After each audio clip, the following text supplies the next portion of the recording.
Hello, bachcho. Let's read this question. In the following questions, a statement of assertion A is followed by a statement of reason R. Assertion says on increasing temperature, angle of contact generally decreases. Reason says with rise in temperature, the surface tension of liquid increases. इस question का की concept है on increasing temperature,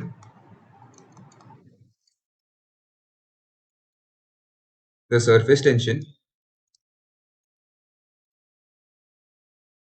of a liquid decreases. Angle of contact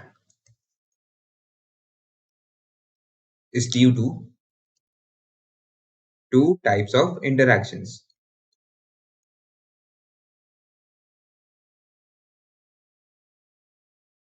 First, cohesive forces. Second, adhesive forces. Cohesive forces वो interactions होते हैं जो same substance के molecules के बीच में लगते हैं और एडहेसिव फोर्सेस वो इंटरैक्शंस होते हैं जो डिफरेंट सब्सटेंस के मॉलिक्यूल्स के बीच में लगते हैं. कोहेसिव फोर्सेस का एग्जांपल होगा interaction between two water molecules. Adhesive forces का एग्जांपल होएगा the interaction between liquid molecule and a solid molecule. Temperature increase करने पर मॉलिक्यूल्स का कोहेसिव फोर्स डिक्रीज हो जाता है क्योंकि मॉलिक्यूल्स की काइनेटिक एनर्जी टेम्परेचर इंक्रीज होने की वजह से इंक्रीज हो जाती है. Angle of contact depends upon cohesive interactions.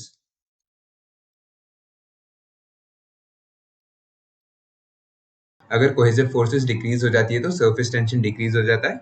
इसकी वजह से एंगल ऑफ कॉन्टैक्ट भी डिक्रीज हो जाता है.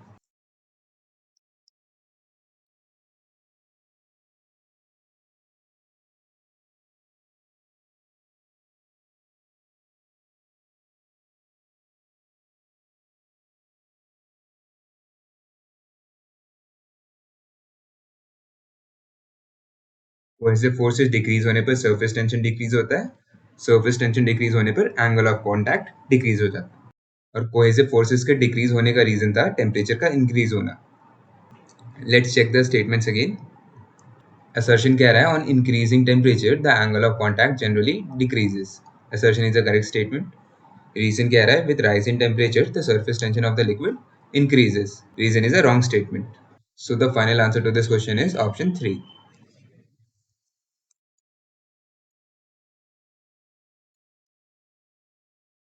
I hope you have understood the solution well. All the best.